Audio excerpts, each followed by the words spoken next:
Alhamdulillah Rabbil Alameen, wa salatu wa salam ala Sayyidina Mursaleen, Nabiyyina Muhammad, wa ala alihi wa sahbihi ajma'een. Last week we started a different kind of tangent from what we were looking at before.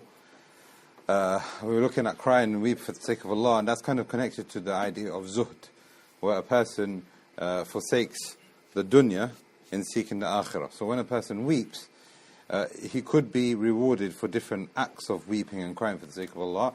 However, the intention, surely, purely for the sake of weeping, as what we were looking at last week, are those things which would connect a person to the akhirah and seeking to see Allah. And that was the name of the chapter title that we looked at last week. Today we've got the virtue of Zuhd, the encouragement of having Zuhd, and the encouragement of living a simple life. Before we look at this, there's a question: does Islam want you to sacrifice your wealth and your desires and your wants and the things that you are interested in? Islam wants you to sacrifice those things. No. The unanimous agreement, I believe here, is the answer is no. So how do we understand it? So now if we look at what we were looking at last week, we have the objects of the Sharia, which is known with the ulama as maqasid al-Shari'iyah. And we had this kind of graph last week where we've got three different entities when it comes to the overall objectives of all aspects of the Sharia. So we have certain things which are known as the dururiyat, and certain things which are known as the hajiyat, and some things which are known as the tahsiniyat. The dururiyat are the essential rights which must be preserved, irrespective of what religion you follow, what part of the world you're from, what culture, what language, irrespective of all those things. These five things Islam has come to preserve, and there is no compromise for these things whatsoever. And in actual fact, certain things which are normally haram can become permitted in order for us to preserve these five things: life, intellect, property, honor, and religion. We looked at that before. Then we have something which is of a lower level, which is known as the basic needs. Now, these basic needs are anything which is needed to attain and support the above, or something which would, without it, cause a life of great difficulty. And then we have the comforts. This is the third part of the maqasid al-Sharia, which is known as siniyat. And these things are whatever creates a better life, quality of life, a better quality of enjoyment, etc. Now, if we ask this question again, does Islam want us to sacrifice our wealth and our desires, etc.? Then the answer is no, but yes also. Yes, that's what I'm saying. Is it entirely? Not entirely. Yeah. We need to add. Yeah. Does it want to sacrifice entirely? Yeah. Go on. Yeah. Maybe. Sheikh, are we mentioning Zuhd? Yeah, we talk about Zuhd, yeah. Hey, Sheikh, just a quick question that I was asking, but I didn't know how to answer it. Yeah. Can someone be a Zahid? Yeah. Have a Lamborghini? Okay, so this is what we're asking here now. So there are certain things which are known as the essential rights. And those things, Islam doesn't want us to sacrifice. So if a person needs to have a Lamborghini to fulfill those essential rights, I would say that's a bit far-fetched, but let's say that for argument's sake that's there, then in that scenario, Islam doesn't want him to sacrifice that. He needs that. Let's make it a bit more realistic. Let's say a nice house or a big house. Yeah? Does Islam say, look, sell your house and go live in a council flat, and you can afford to have a big house, and in that big house you can fulfill all of these essential rights of the Maqasid Sharia. You can live there, your family can live there, you will have a better life of,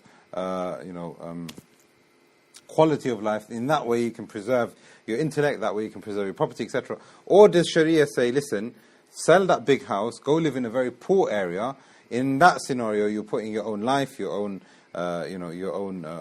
well-being at risk, maybe even your property at risk, your honor at risk. Islam doesn't want that from us. So now, like Ustadh Ariff was saying, there is an internal aspect, there's an external aspect. We're just focusing right now on the external aspect. The external aspect, anything which is needed to fulfill the daruriyat is needed. And that depends on a person's means, basically. So a person might have a nicer car than another person, nicer clothes than another person, nicer food than another person, as long as he's doing that to fulfill the essential rights. Now, Islam also says that whatever is needed from the basic rights, it doesn't want you to sacrifice either, because that will create a life of difficulty. So now, shall we say, okay, well, you can live in your mansion, but you can't have a nice car. You have to have a banger. You have to have something which is a very cheap car. Islam doesn't want that either. Now, Islam will say, look, moderate it. You don't need to drive a Bentley, but drive a fairly nice car, and that will fulfill your basic needs. Because if you were to sacrifice, you can spend within your means to get a nice car, but if you were to sacrifice that and get a really cheap car, you'll be constantly going to the mechanic, there'll be constant problems, you'll be worried about it, your insurance might be higher because of whatever, and that will create a life of difficulty for you. So Islam doesn't want you to sacrifice that either. This is the area where people often put here and here. So some people will say, well, I don't want to live a life of luxury at all. Even if I can afford it, no, I'm going to give it all of it away for the sake of Allah. And what they're focusing on is the comforts and not realizing that there are essential rights and basic needs. Makes sense so far? So all of this is talking about the external. What about the internal? Now going back to your question and what Ustadh Ariff was saying, Imam Ahmad was saying, can a rich person be a Zahid? Imam Ahmad said yes, of course. And we know, for instance, Abu Bakr was extremely rich. Uthman was extremely rich. Uthman paid for one full expedition himself. He'd need to have the means to do that. And others from the Salaf were known to be very rich also. Imam Abu Hanifa, if you read about his appearance and the way he used to live his life, etc., he used to have a very high level of living. You know, his clothes were very luxurious, etc. So the point here is, if a person is connected to the dunya, then he has not moved any further from the third point. He's stuck on the comforts. And those comforts are making him happy, and he's becoming attached to the dunya because there's too much comfort in his life. He's not realized that there is a need for those comforts, and those comforts are needed to support the basic needs and the essential rights. So a person, going back to Abu Hanifa's example now, he was an imam, he was a faqih.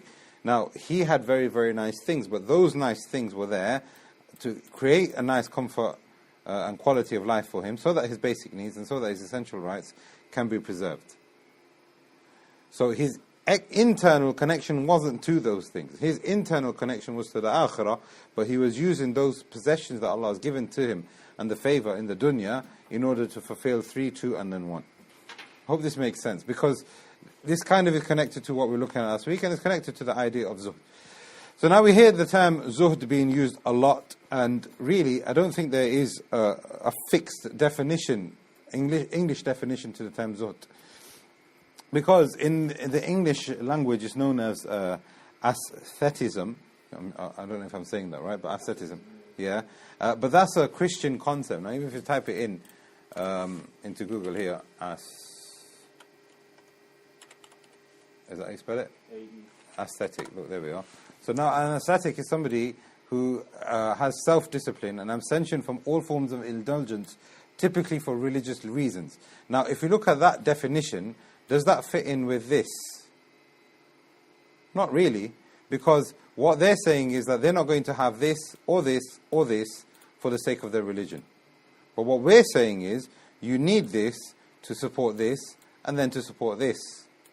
And if you are just stuck there and you don't care about 1 or 2 and you're only focusing on the comforts, then that becomes a problem. Then you are indulging into the dunya for the purpose of the dunya.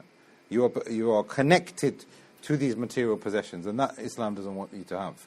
However, if a person is making his life difficult and he's saying, listen, I'm not going to fulfill this, and I'm not going to fulfill this, and I'm not going to fulfill this, and I'm going to completely abstain from everything, then he has resembled this definition here, which is where they're saying a severe self-discipline and abstention from all forms of indulgence, typically for religious reasons. Islam doesn't want you to do that. Islam wants you to channel your desires and your needs and the wealth that Allah has given to you. Allah wants you to use that in a constructive manner. Now, for us to understand what zuhd is, the correct definition of zuhd, and again, like I said, there is no real English translation, but this definition will help us understand what zuhd is in an Islamic context. Zuhd is basically to leave anything which will not benefit you in the akhirah. Anything which will not benefit. So if having a Lamborghini, again going back to that question, if a Lamborghini will benefit you in the dunya and it will benefit you akhirah, then that is fine. That is actually an act of worship. How is that possible? I actually know of an instance of a brother who rented out a Lamborghini and he was driving around certain parts of the city that he was living in. And those people that were involved with knife crime and those gangs and those kind of things, they've never seen a car so nice before. And he was giving them lifts and he was taking them around in the car one by one. And he had a nice time with them. And he was giving them da'wah, etc. So now that Lamborghini, is he attached to that Lamborghini? No, he's not. Is it within his means to rent out a Lamborghini for a weekend? Yes, it is. What has he done with that Lamborghini? He's used it for the sake of benefiting his akhirah. So that one example, a person will then maybe get a Lamborghini for a wedding or to show off and to have arrogance and all those kind of things. That one same action changes completely depending on the person's niyyah and his understanding of why he is here on earth. And this is very important. Zuhd is connected to the purpose of your creation. If you think that you're being created for the sake of living in the dunya, then you can never be a zahid. If you know that you are going to somewhere else and you are being created for that land, then you can be a zahid irrespective of how much money you have. Ibn Uthaymeen rahimahullah is asking a question. Why is the dunya called the dunya? It stems from the root word which is dana. Here in the brackets here. Dunya stems from dana. There are two reasons why the dunya is called the dunya, and it stems from dana, and the ulama have differed as to what is correct, and he's quoted both of them here. The dunya is called the dunya because it is dani'a, and dani'a is something which is of lesser quality. Of lesser quality. So if we're talking about the dunya being of lesser quality, what are we comparing it to? The akhirah, of course. That's one reason why the dunya is called a dunya. Another reason why the dunya is called a dunya is because it is adna.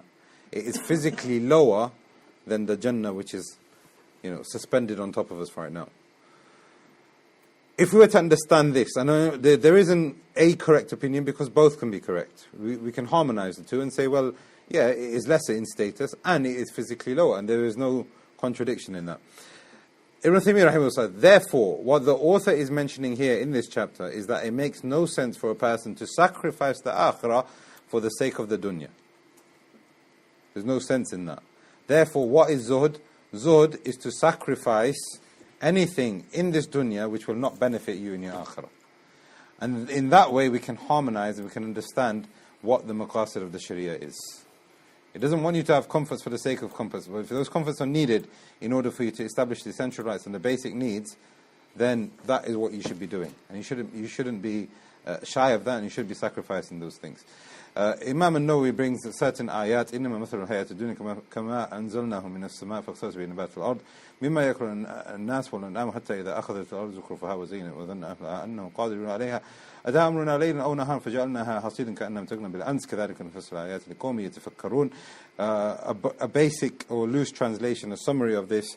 The example of the life of this dunya is like when water comes down, it gives you vegetation, and soon that vegetation turns into, it rots away and it's carried away by the wind like it never existed in the first place.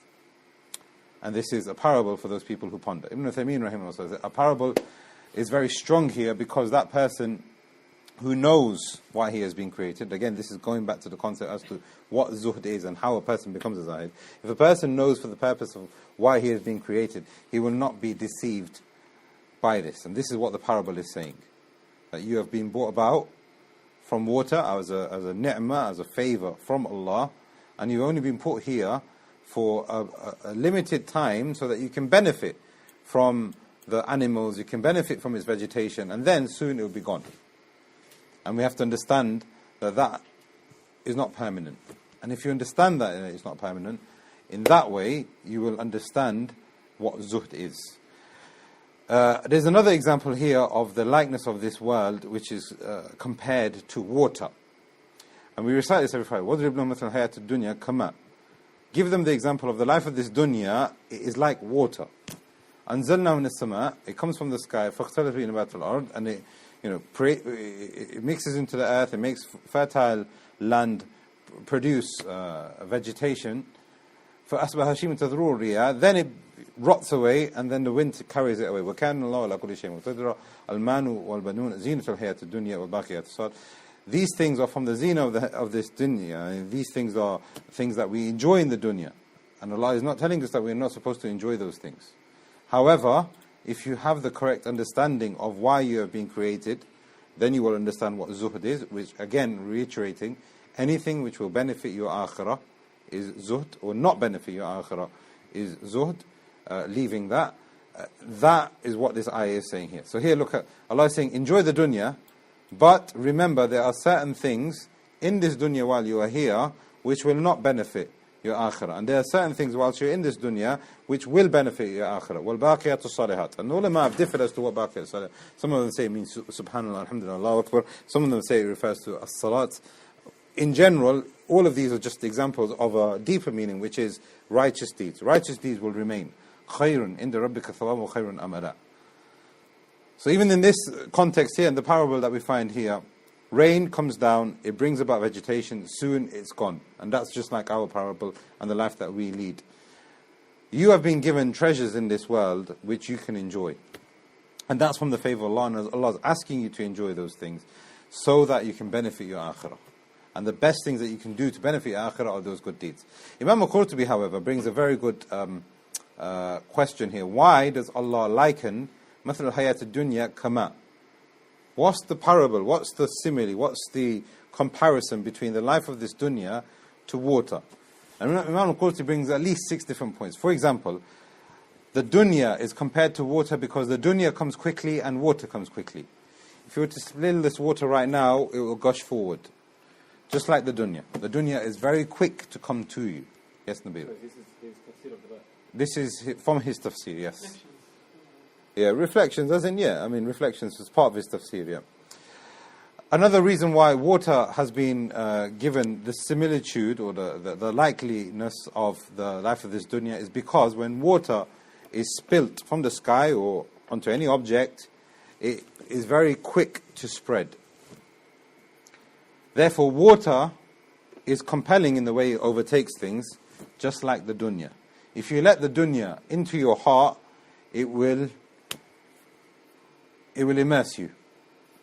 Another reason why the life of this dunya is compared to water is because too much of both of these things will kill it off. If you have a plant and you're feeding it every day with water, you will flood it. If you flood it, what happens? There will be no vegetation. If you do that to your soul, connected to this dunya, your soul will decease, will no longer to be able to operate properly because of the excessiveness that you have given to it. Another parable, and another reason why this parable is here, is that if water is mixed incorrectly, it will not be fertile. So if you get water and you mix it up with just fertilizer, no soil, you're not going to get anything. You have to have certain ingredients for that water to benefit. Therefore, the dunya will only be a benefit for you if certain ingredients are mixed up with that.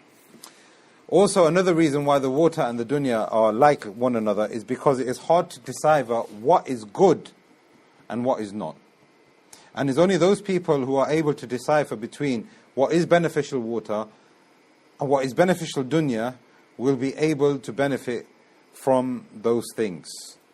So you could see water and you think natural spring water is the same as Zamzam water, and Zamzam water is the same as tap water. All of it's the same. I'll drink it and I will not have any rations. I'll become, excessive in it and all those things. If you don't know how to use these instruments correctly, then you will not benefit from it. Another reason why they like one another is because the right amount of water teaches a person to have patience and how to ration the amount of water that he has and to be sufficed with that amount of water that he has.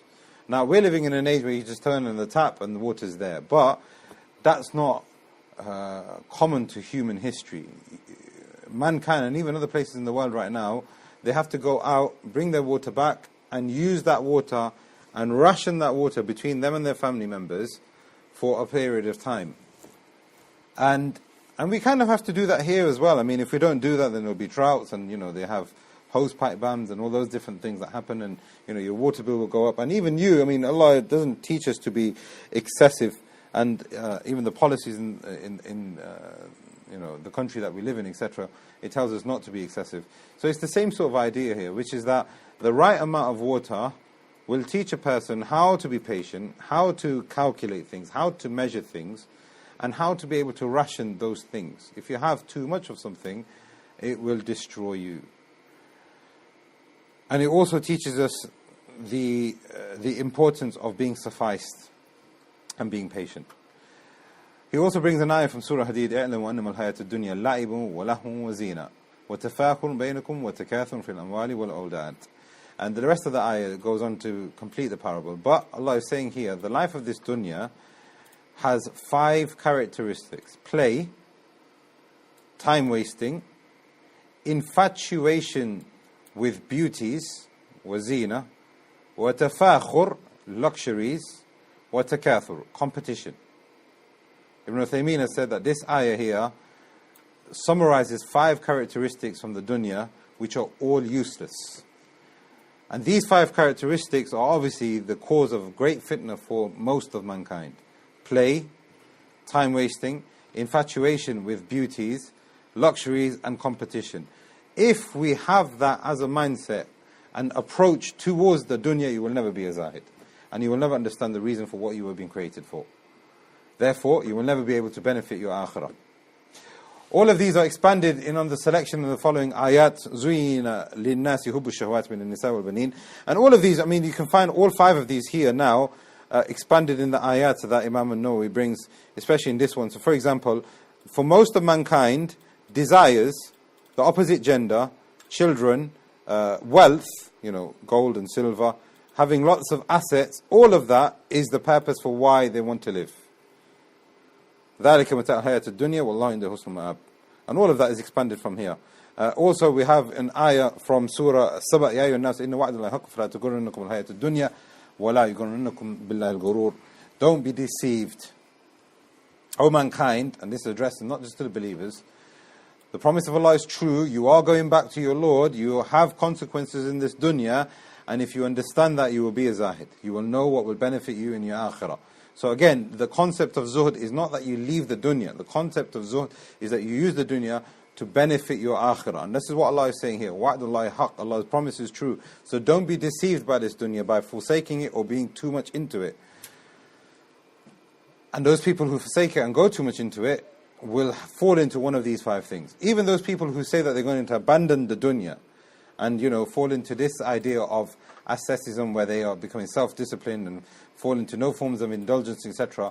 I mean, if you look at some monasteries, and I'm not trying to attack, and it's within Islam also, you go to some monasteries, etc., and they're infatuated with pedophilia. And it's a big problem, and even the Pope talks about it. I'm not saying that this is specific to their religion, we have it in our religion also, but because zuhd is not human nature, it's not part of your fitrah, Allah has not created you to live in this dunya and to be attracted to the dunya and then leave it. That's not the point. You get attracted to those things and you use that for your akhirah. Now if you are going to not use it correctly, then you will not function correctly, and then you will seek an outlet which is not correct. Too much of the dunya, too less of the dunya, then you will fall into one of these 5 things, or if not, all of them. We have a collection of hadith 457. Abu Ubaidah ibn Jarrah was sent to Bahrain to collect some jizya. Now the ruler of Bahrain became Muslim, and the people in his country were mixed. Some of them were Ahlul Kitab, some were Mushrik, some were Muslim.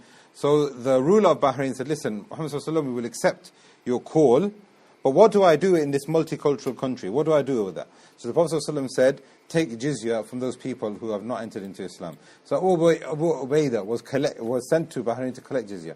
And when he came back, the Ansar found out that Abu Ubaidah is coming back with jizya from Bahrain. Even then it was a very rich country, even now it is. So after Salatul Fajr, they were waited in the Prophet's masjid facing the Prophet ﷺ. And the Prophet ﷺ said to them, I think you know that Abu Ubaidah is about to arrive from Bahrain. And they said, yes, Ya Rasulullah. So the Prophet ﷺ said, rejoice, I'm going to give you everything that you want. I'm not going to disappoint you. But by Allah, I don't fear poverty for you. He's not talking about them in this sense right now. He's talking about this ummah until Yawm al-Qiyamah. But I fear that this world will be opened for you, and you will be given the treasures of this dunya. But what will happen is that you will begin to compete with one another, and then you will destroy one another, just like those people who competed before you and destroyed one another from before. Hadith 458. What I'm concerned most is the flourishment and the beauties of this world will be made available for you. 459, again this is kind of similar to what he said in 457. 459, the world is sweet, hello, and it's green, and it's alluring, it's made beautiful for you. And verily Allah is making you succeed one another in generations after generations to see how you will act in the dunya. So beware of this world and beware of any kind of temptation. The example here is given is women. Beware of wealth, beware of the opposite gender. And what we learn from these three ahadith is that the objective is not to leave the dunya. And this is what the Prophet ﷺ is not telling them. He didn't say to the Ansar here, listen, why are you sitting here? Go back home and be sufficed with your mud huts. He didn't say that. He said, I'll give you your wealth. And even in 458 and 459, what he is telling us that zuhd is abandoning anything in the dunya which will not benefit you in the akhirah. And there is another terminology that was used by the Salaf which is known as wara.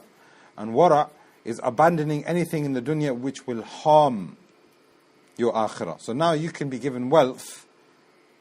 From the zuhd you will think, khalas, I'm going to give this away because it's not benefiting me in my akhirah. Or you will think, khalas, this is actually being a temptation for me. It's making me more arrogant. It's making me forget the akhirah. I'll give it away. Or I will change my mindset because this thing is harming me in my akhirah. Hadith 460, the Prophet ﷺ used to supplicate, Oh Allah, and this happened on the day of Ahzab, there is no true life but the life of the hereafter. And the Prophet ﷺ was repeating that over and over again on the day of Ahzab. Hadith 461, 3 things follow a dead person, nothing else. Not your car, not anything else that you're attached to and you loved from this dunya. You could be 50, 60, imagine there's people 60, 70 years collecting stamps. Pieces of paper, little pieces, and they get joy in this. And this is their prized possession. When they pass away, stamps, their objective of life has left them. 3 things will follow a person.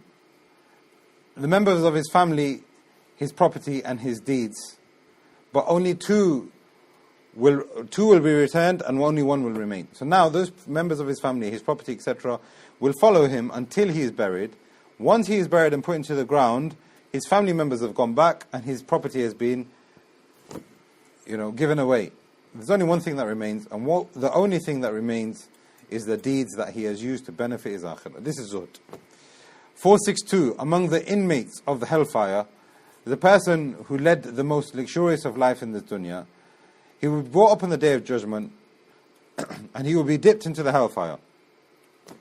Just for one moment, Allah will dip this person into the hellfire. This person is the richest and the most luxurious man ever to live on this earth. Allah will grab him and put him into the hellfire and dip him back out.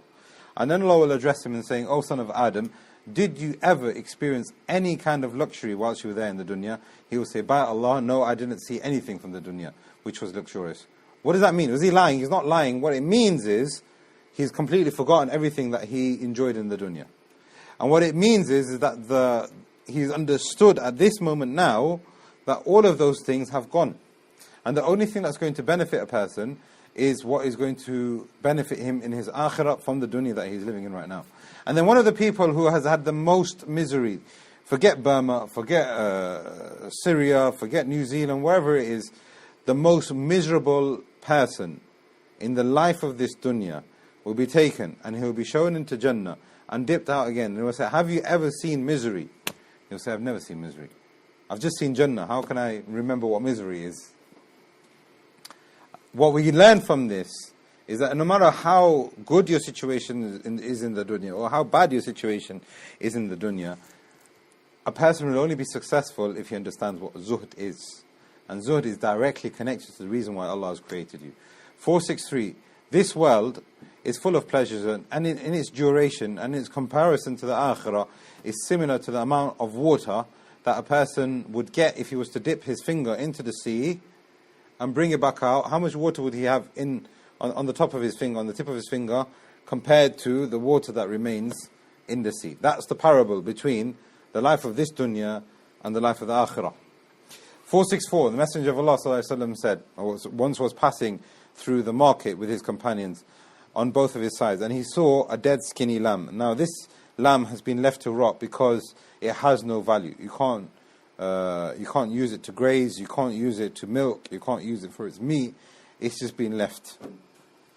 So the Prophet ﷺ held its ear and said, does anybody would like to buy this for me from 1 dirham? 1 dirham is roughly around 3 or 4 grams of silver. I'm not sure how much it is exactly when it comes to the value right now. But who would like to buy this for a dirham? They said to the Rasul of Allah, no one will even pay anything for this. It's not even something that we take for free. It would actually be a burden for us. So the Prophet ﷺ said, had it been alive, it would have been full of defect, but because it is skinny, it's still not beneficial for you.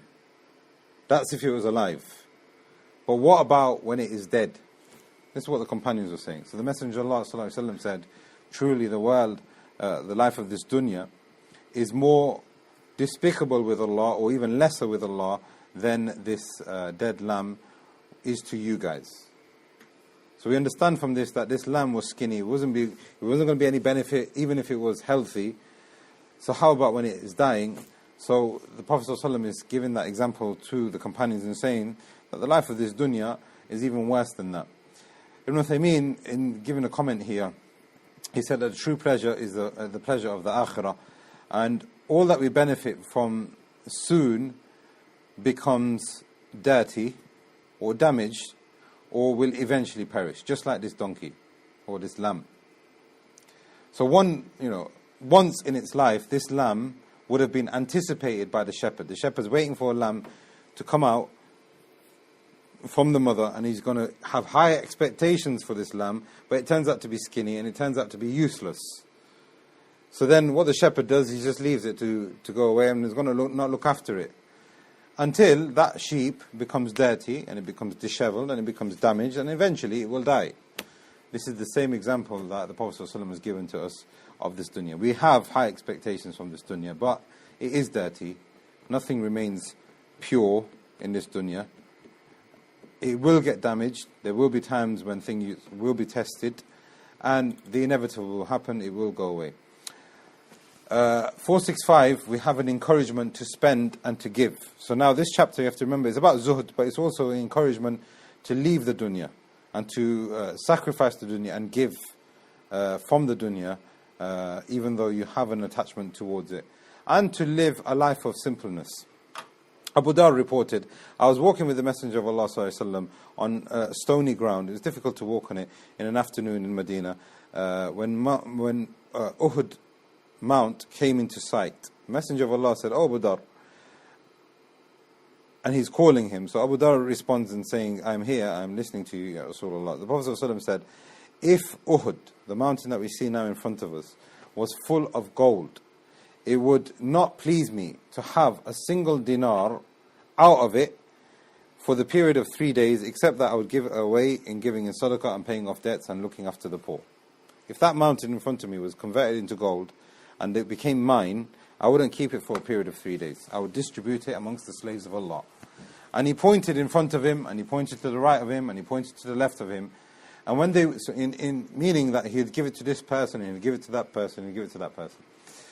When we then walked, Abu Dhar said, we then walked a little further, and he, sallallahu alaihi wasallam, said, the rich are going to be poor on the Day of Judgment, except for the person who does it like this, and who does it like this, and who does it like this. And he's pointing again with his hands, and he's making gestures from all different sides, as in he gives the dunya away. But such people are very, very few. Then he said to Abu Dhar, stay where you are until I come back to you. Don't move. I'm going to leave you here and I'm going to walk off. So the Prophet ﷺ walked off, and it was in the darkness of the night, and he disappeared until I couldn't hear anything. I couldn't see anything. Until I heard a voice. And I said to myself, I want to go hear what that voice is, because it's a very interesting voice. It's a very pleasant voice. But the Messenger of Allah told me to stay here. So I fulfilled my promise and I stayed. But I really wished I could have gone further and seen what that voice was. So I waited. And when the Prophet ﷺ came back, he said, did you hear that voice? So Abu Dhar said, yes, Rasulullah, I heard that voice. The Prophet ﷺ said that was Jibreel who came down to me. And he said, whoever dies amongst your ummah without performing any act of shirk, Allah will enter that person into Jannah.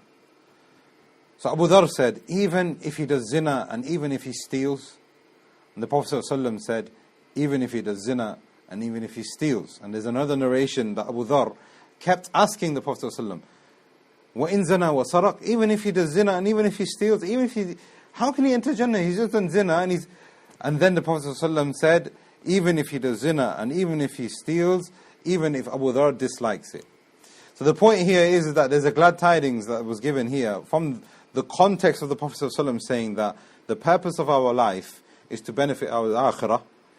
Jibreel then comes down and gives us a glad tidings that those people who understand that purpose of their life in having tawheed, even if they did major sins, and we're not condoning it here, but even if you did major sins, you will eventually go into Jannah because you had a concept of Zuhd, not entirely in your life, but you still had that concept of Zuhd. 466. If I had a mountain of gold equal to Uhud, not Zuhd, equal to Uhud, it would not please me for 3 nights unless I'd give it all away in paying off debts and giving to those people who need it. 467. Look at those people who are inferior to you and don't look at those people who are superior to you. Now this is a big problem because if you go back to the tahsiniyat, the comforts, everybody is looking at those people who are higher to us, therefore they're leaving the concept of zuhd, therefore they're leaving the concept of why they're being created.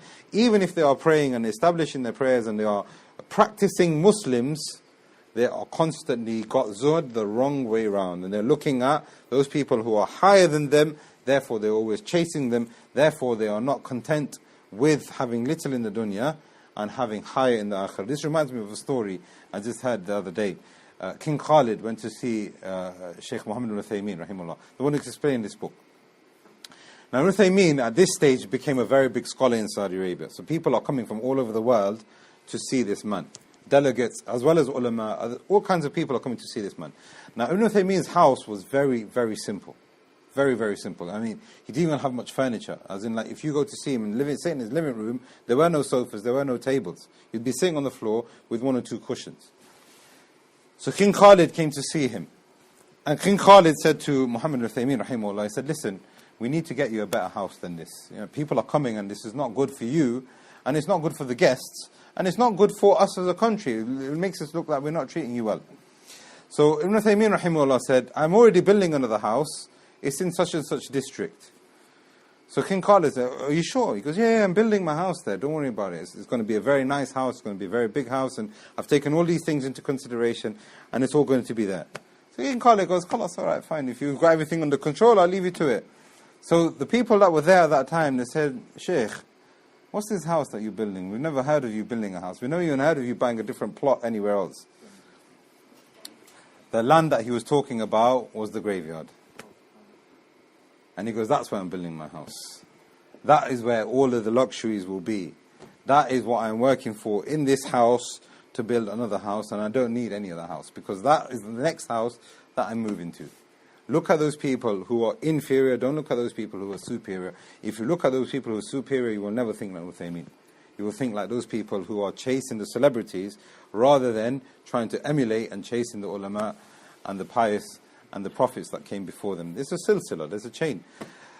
The Prophet ﷺ said that if you look at those people who are superior, if you look at those people who are inferior, this will stop you from belittling the favors of Allah upon you. 468.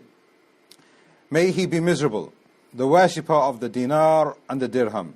I'm not sure if this is correct translation. The Prophet ﷺ said, perish. Destroyed is the worshipper of the dinar. Destroyed is the worshipper of the dirham. Destroyed is the worshipper of the people who like to look nicely in their garments.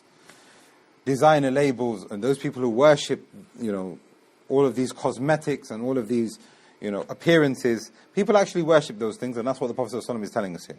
There's hope, there's fear, there's submissiveness, there's tawakkul, there's all of those things that are found in love, found in the dinar, found with the dirham, found in these cosmetic aspects, these tangible aspects. The Prophet ﷺ said all of these people are perished.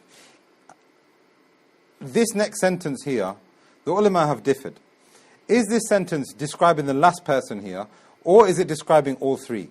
Some of them said it's describing the last person here, the worshipper of the garments. Or is it describing the worshipper of the dinar, the gold, the silver, and the garments? And this seems to be the correct opinion. That all of these people who worship the dunya and don't have any zuhd, and they don't understand the reason why they've been created, they end up worshipping something from the dunya. You might even find them praying and saying La ilaha illallah, but they're also worshipping something from the dunya. Their characteristics, if they are given from the dunya, they are satisfied. If they are not given from the dunya, they become distressed and upset. So how important are these two hadiths in understanding what wealth is and how the world is becoming more and more capitalistic? As people are becoming more and more attached to the dunya, the more they are becoming erratic in their behavior. The more crime is spreading, the more hate is spreading. There is a correlation that people want to live for the sake of this dunya, and they're becoming more and more hard-hearted. But if you go back generations, even if you go back a couple of generations, people were not so much capitalistic in their ideas. I mean, I'm not talking about Muslims, non-Muslims. I'm talking about the globe in general. I mean, people had more morals and ethics and etiquettes because they weren't so capitalistic. But now it's about your car, it's about your house, you get everything on loan, it doesn't matter.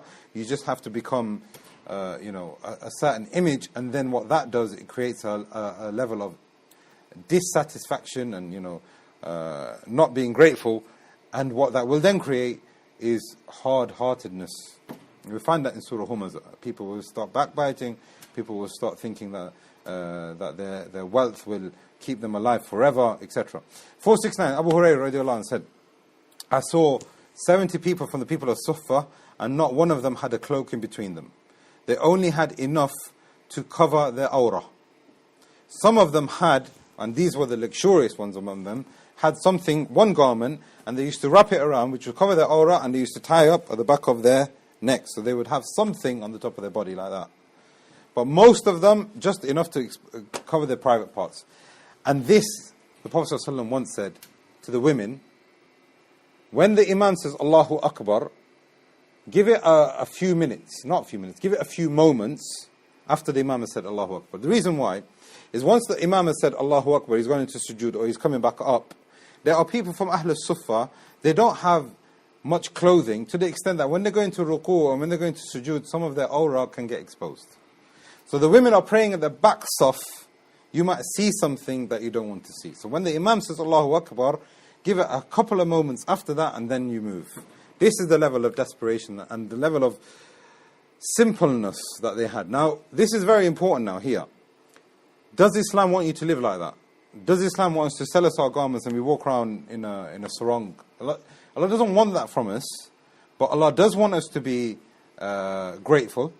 Allah does want us to know what our means are. Allah does definitely want us to know, and this goes back to the daruriyat, the purpose for why you have been created. But Islam also tells us to have a simple life, and we're going to touch upon that in a minute. This is after the companions had a lot of wealth presented to them. Again, here we're talking about Abu Hurairah, talking about companions having only enough to cover their private parts. The dunya was given to Medina. The dunya was given to me. They had equivalent to what we have today. They had millions and millions, maybe hundreds of millions of pounds in Baytul Mal. But this was given out again for the sake of spreading the da'wah. The world is the believer's prison and the disbeliever's Jannah. Ibn Taymiyyah rahimahullah is saying all of this shows that those who have a lot now, because they are attached to it, this is very important. The Shaykh didn't say that, but this bracket is very, very important, will have little on the Day of Judgment. If you have a lot now, but you are not attached to it, will you have little on the Day of Judgment? No, it's the opposite. You will have a lot on the Day of Judgment. Then we have some narrations which are preparing us for the Akhirah. 471, Abdullah ibn Umar reported, the Messenger of Allah said, if you give me 5 minutes, 10 minutes, because if we stop and start, it might be too much. Just give me 10 minutes, inshallah, we'll finish. Also, sorry. Yeah. Just a quick question. Was Bilal from Abu Hurairah was. Bilal wasn't, no. But there were other companions who were rich, which were. They did that optionally because they wanted to be as close to the Prophet ﷺ. So Bilal wasn't, yeah? No. Ibn Umar radiallahu anh, narrated that the Messenger of Allah sallallahu alaihi wasallam once took hold of his shoulders and he told him, be in the life of this world as a stranger or a wayfarer. Now Imam Nawawi explains this hadith within Riyadh as-Saaleheen himself. This is very, very rare. He just normally collects the hadith. But he's saying here, what this means is that the dunya can't be turned to and it can't be taken as a place of residence. Being the dunya as a stranger or a wayfarer, we can't depend on the dunya and you can't be a resident of the dunya. Don't tell yourself that you are bound to stay here forever. This is what the Prophet ﷺ is telling Ibn Umar. Try your best to take care of it, of the dunya whilst you are here, but realize that you are moving on. Treat this dunya as a stranger would. So now, if you move into a land, if I'm coming here to Loughborough from Leicester, I don't intend to stay here, so I don't busy myself in going to find out the different areas of Loughborough. Where is a nice place to buy a house? Where is a nice place to eat? I don't bother with that. Why? Because I'm going back to Leicester anyway. So it doesn't make sense, and we wouldn't do that when it comes to our own dunya. So then how would it be as a mindset in understanding the reason why you have been created and where your akhirah lies? Don't busy yourself in getting to know the dunya because you're a stranger. You're just passing through. All you want to do is to see that journey through, take whatever you need to fulfill that journey, and you are going to leave very soon. So remember that as you are leaving, you will need as very little as you are passing through. And take the bare minimum that you need to pass through. It's a very good explanation by giving it away. Salim bin Sa'd al-Sa'di radiallahu anhu said, a man came to the Prophet ﷺ and said, O Messenger of Allah, guide me to an action which if I do it, Allah will love me and the people will love me also. The Prophet ﷺ said, leave and have any kind of desire from the dunya, leave all of that. If you do that, Allah will love you, and you will not have, and if you leave what people, if you leave any kind of connection and attachment to what people have, the people will love you. They will see you as being somebody sincere. That's what he said in his statements, but how was he himself? Umar radiallahu anhu said that I spoke at length regarding the worldly prosperity that people had achieved around Medina. I was speaking to the Prophet ﷺ about the Romans and the Persians and then I saw the Prophet ﷺ would pass a number of days and he wouldn't even eat. And when he would finally eat, he would eat the most basic of dates. When he passed away, how did he leave his family? Aisha radiallahu anha narrated that when the Prophet ﷺ passed away, there was nothing left for us to eat except for a small amount of barley that I had on my shelf. And I used that small amount of barley to keep me going for a long period of time. She didn't ask anyone, and her husband had passed away, the best of mankind, leaving her in that state. Then when I measured it, what was left of it, it soon finished. Amr al-Harith, the brother of Juwayriya, the wife of the Prophet ﷺ, reported that when the Prophet ﷺ died, he didn't leave behind any kind of wealth, no dinar, no dirham, no slaves, no male slave, no female slave, except a white riding mule, a few weapons, and his land, but all of this was given away in charity. And what we learn from this is that proof that every one of us will be given a chance to take from the dunya. The Prophet ﷺ had plenty of chances to take from the dunya. And the Prophet ﷺ himself wasn't any different, but look how he interacted with the dunya. Khabbab bin Arat radiallahu anhu said, we migrated with the Messenger of Allah sallallahu alaihi wasallam, seeking the pleasure of Allah and expecting our reward with Allah. Some of us died without enjoying anything of it. For example, Mus'ab bin Umair. And we talked about this last week. Mus'ab bin Umair was somebody who was very, very rich, but when he passed away, there wasn't enough cloth to cover his body. The Prophet ﷺ also said, where this world had any kind of value to Allah, he wouldn't even give the kafir. He shouldn't say infidel there because that's a really derogatory word. And in actual fact, people say that Muslims use this word. It was actually taken from the Christians who used to use this word against the Muslims. Irrespective of that, the Prophet ﷺ said that if Allah thought that this dunya was something which was very special, he wouldn't give it any risk because of the disobedience that is in it. But because this dunya is so belittled with Allah, and Allah doesn't really care about it because of the goodness that He has with Him, He gives rizq to people in the dunya. And this clearly shows you the comparison between the luxuries and the pleasures of this dunya and the akhirah. That Allah is given to those people who believe in Him and disbelieve in Him. The pleasure of this dunya, you find the most happiest of people who disbelieve in Allah and they've been given it. But that Allah doesn't even care about. 478, verily, this world is accursed and everything in it is cursed except for what brings about the remembrance of Allah, or a person who learns, or a person who teaches. Do not crave for poverty. Do not crave for property, lest you should be absorbed in the desire of this world. And this is, supporting what Imam Qurtubi said in the tafsir of the ayah from Surah Kahf. Abdullah ibn Amr ibn As radiallahu anh said, we were repairing our houses, and thatchi basically means they were mud huts. When the Messenger of Allah passed by and he said, what are you doing? Why are you repairing your mud huts? So we said, they've become weak, so we're repairing them. So the Prophet ﷺ said, I see the sure thing approaching sooner than this. Meaning, death is closer. Your akhirah is closer to you than you even repairing your houses. The point here is that, again, we understand from this that he's not telling them stop repairing your houses. He's not saying don't prepare for your dunya and live in this dunya. He's not saying that, but he's reminding them that your akhirah is even closer. Verily, there is a fitna for every nation, and the fitna of this ummah is wealth. There's another hadith. There's another hadith that Prophet ﷺ said, there is no right for the son of Adam except for 4 things. A house to live in, a cloth to cloth himself in, to cover his private parts, bread and water. That is the right of the dunya that you deserve. Anything beyond that, and this is how the Salaf understood it, and this is why we have ayah of Surah At-Takathur, anything beyond that you will be questioned for. So the basic dururiyat that you have been given to be alive and to fulfill your religion, you will not be questioned for. But anything beyond that, Allah is going to ask you about them, and this is found in Surah At-Takathur. And Allah says this in the Hadith Qudsi, son of Adam says, Mali, Mali, my wealth, my wealth. But Allah says to the son of Adam, do you own your wealth? Don't you see that Allah has given you food but you consume it? Don't you see that you spend in sadaqah and it goes away from you? Don't you see that Allah has given you clothing and then that is worn upon you but then that wears away also?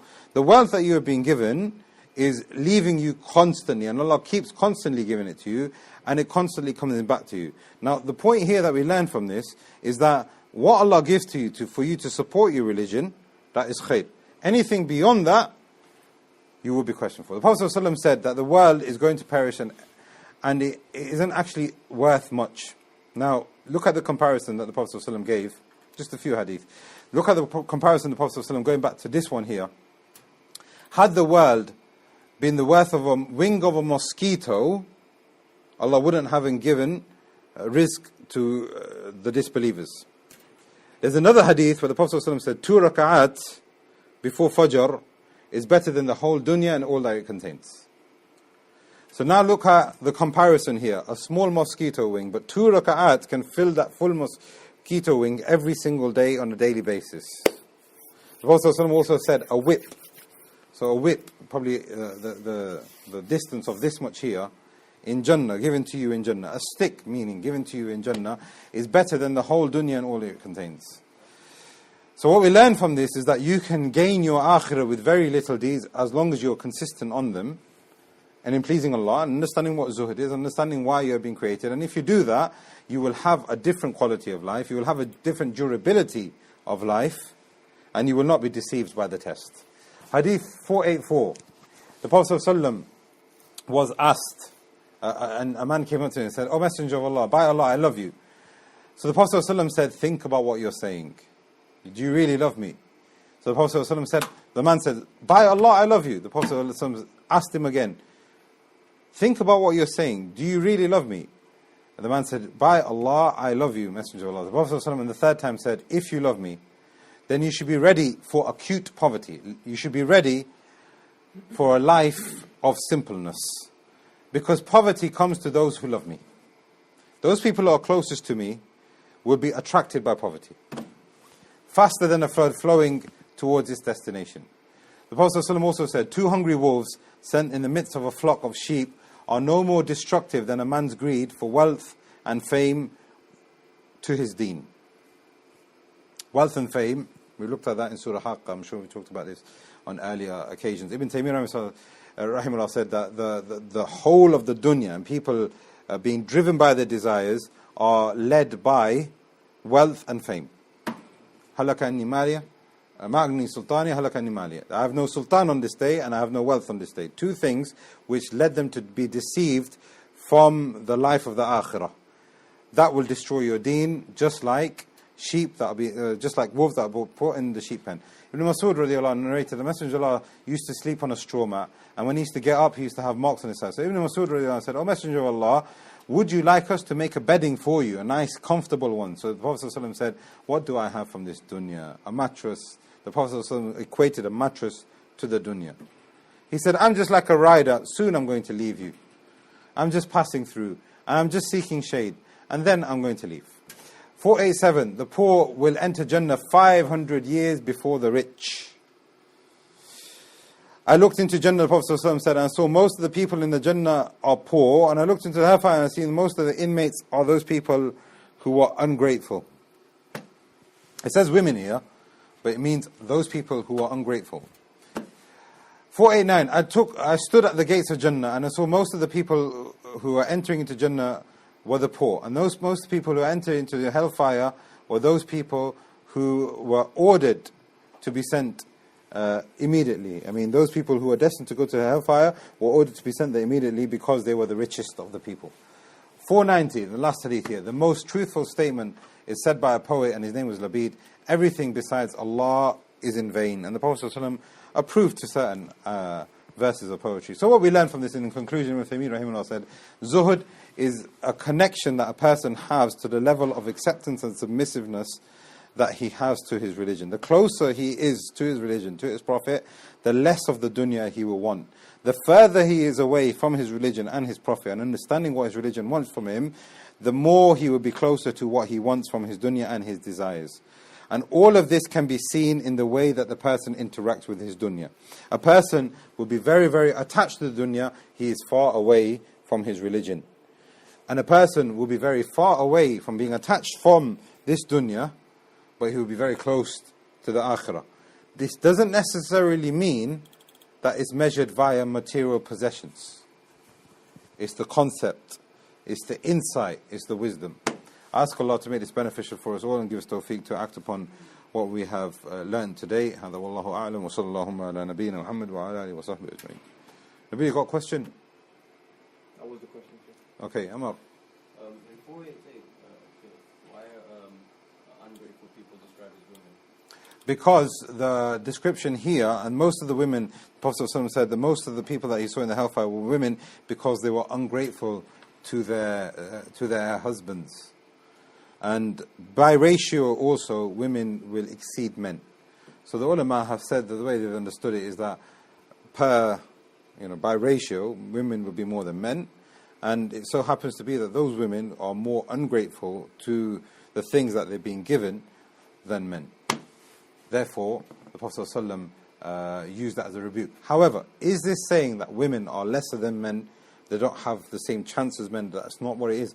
In actual fact, we've said this before, when there is a misconception, the same dalil that they try and use and level at Islam, the dalil is found in itself as a refutation. The Prophet ﷺ is saying this. Why is he saying this? Is it for us so that we can label women and rebuke women and tarnish women? That's not the case. The Prophet ﷺ, in the rest of the hadith, in another scenario, he told them to give in sadaqah. He told them to increase in good deeds. He told them to soften their hearts. He told them to sort themselves out so they won't be the inmates. They will not be included in this hadith, even though the decree of Allah has already been set. But they can still save themselves from entering into the hellfire. So it's not that women are destined to an inferior position in the akhirah than men. Barakallahu feekum, subhanakallahumma wa bihamdik, shalla ilaha illa anta, astaghfiruka.